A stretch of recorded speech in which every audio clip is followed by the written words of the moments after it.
Kevin Jackson Radio Show. Greetings and salutations. You are tuning into the Disgruntled Millennial portion of the Kevin Jackson Radio Show. I am Brett Siegel, otherwise known as the Disgruntled Millennial, broadcasting to you live from my safe space down here in northern Florida, where I am always free from your bigotry, racism, hatred, microaggressions, patriarchy, and of course your white privilege. Today I do want to talk a little bit about white privilege because it's one of these things it's one of these tropes that are going around that's just getting really, really irritating because the racism is written all over it. The left doesn't want you to make broad generalizations about Muslims or women or homosexuals or transgenders or anyone. But they are so ready and willing to make broad generalizations about cisgendered straight white men that it just makes your head spin how fast they change their story from one breath to the next, literally. Literally. And it's because that their intersectionality, their intersectional feminism it's so circular and so dogmatic that ultimately to them it seems like a science. That's what it feels like to them. It's a science, you know? You have the hierarchy of needs, and then you have the hierarchy of victimhood. And these are facts of life to them. Just as sure as you breathe air, intersectionality is a fact of life to these people. And white privilege is the holy grail. It's white privilege is the idea that makes the entire thing tick. Without white privilege, the entire thing falls, the entire philosophy of intersectional feminism, or as I would call it, an anti-philosophy, the entire thing breaks down. Because if you don't have that common enemy at the top that's oppressing everybody else, well, then no one is victimized. There is no such thing as institutional victims. The whole philosophy comes crashing down. So they need white privilege. They need it. They need white privilege in order to make the entire philosophy tick. That's why when Hillary Clinton comes out and says, we have implicit bias and implicit race, this is why. What she is talking about is cisgendered, straight white men. That's what she's talking about.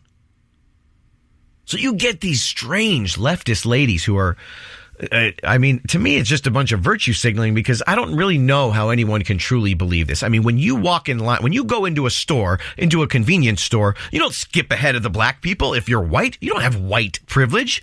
They don't charge you less. When it's raining outside, it's not like it rains on only black people and then there's a ray of sunshine that comes gleaming in from the sky just to illuminate the white people on the street. No, it rains on everyone. But they need white privilege. They need white privilege so that white people, they need a common enemy. Now, the common enemy is if the common enemy is white, well, doesn't that make the whole entire philosophy racist? No, because they have a loophole for that. They say that black people and brown people and minorities can't be racist. They don't have the power to be racist. That's where white privilege comes in. White privilege is the little power, the little invisible powers that white people have in society that other minorities and people of color don't have. So that's how they can get away with claiming that they're not racist when they make broad generalizations about white people. That's how they can get away with this rhetoric that is dividing everyone and basically turning white people into an enemy. To a natural enemy.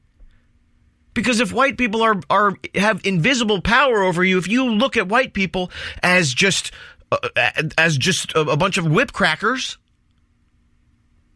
you're going to dehumanize them. And that's one of the most awful things about racism is dehumanizing the other race. How do they get away with that? They say, well, brown people can't be racist because they don't have the power. Racism equals prejudice plus power. Black people can be prejudiced, but they can't be racist. So Peggy McIntosh, a lady back in the 80s, she wrote down a list, and this goes to show you how out of touch the leftists are.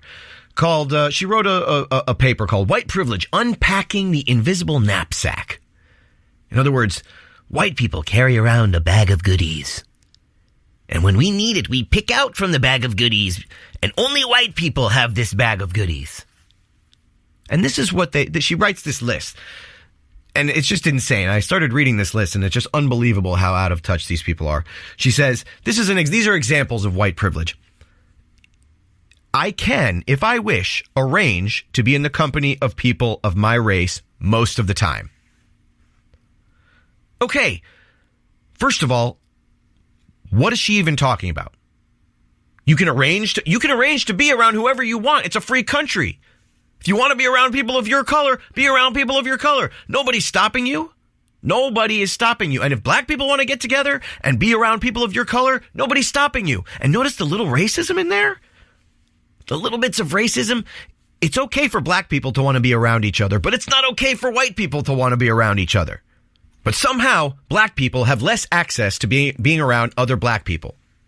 Maybe it's a population thing. In Africa, in certain African countries, it would be harder for white people to be around other white people. So what? What's your point? No, this is an example of white privilege. This is white people grabbing from the bag of goodies that we have here in America. We can be around white people if we want to. Another one. She says, if I should need to move, I can be pretty sure of renting or purchasing a house in an area I can afford and in which I want to live. That is everyone. If you can afford it, if you have the right credit, then you can live anywhere. If you don't, you won't. And that is not based on race or color. That's based on your credit. That's based on your ability to pay.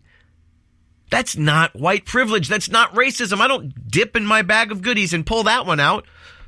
I don't live in the biggest house. I live in a pretty small house.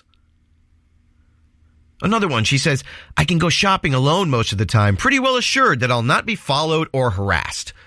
Okay, I live in a multi-ethnic neighborhood, and I've never, ever, ever one time witnessed anyone getting harassed. I've always lived in a multi-ethnic neighborhood, and I've never witnessed that happen one time.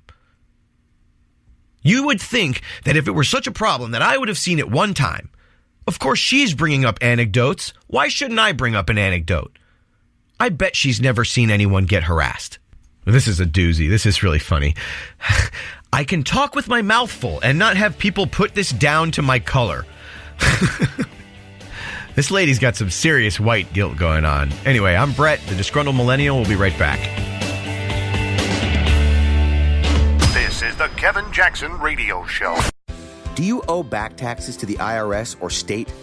The secret to avoiding the IRS nightmare is to seek professional representation. My friends at Security Tax Associates provide the most cost-effective and ethical representation in the industry while helping to avoid seizures, levies, and wage garnishments. Security Tax Associates is here to ensure that the appropriate steps are taken to permanently eliminate any possibility of future tax burdens once and for all.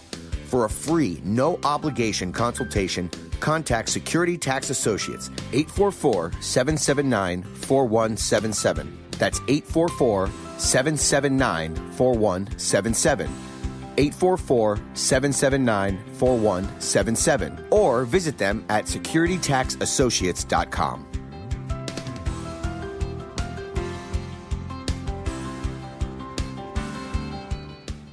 Beth Cook Moranville, author of Closer Than Your Breath, a book of hope. Hope, that wonderful, wonderful four-letter word that you may feel completely out of.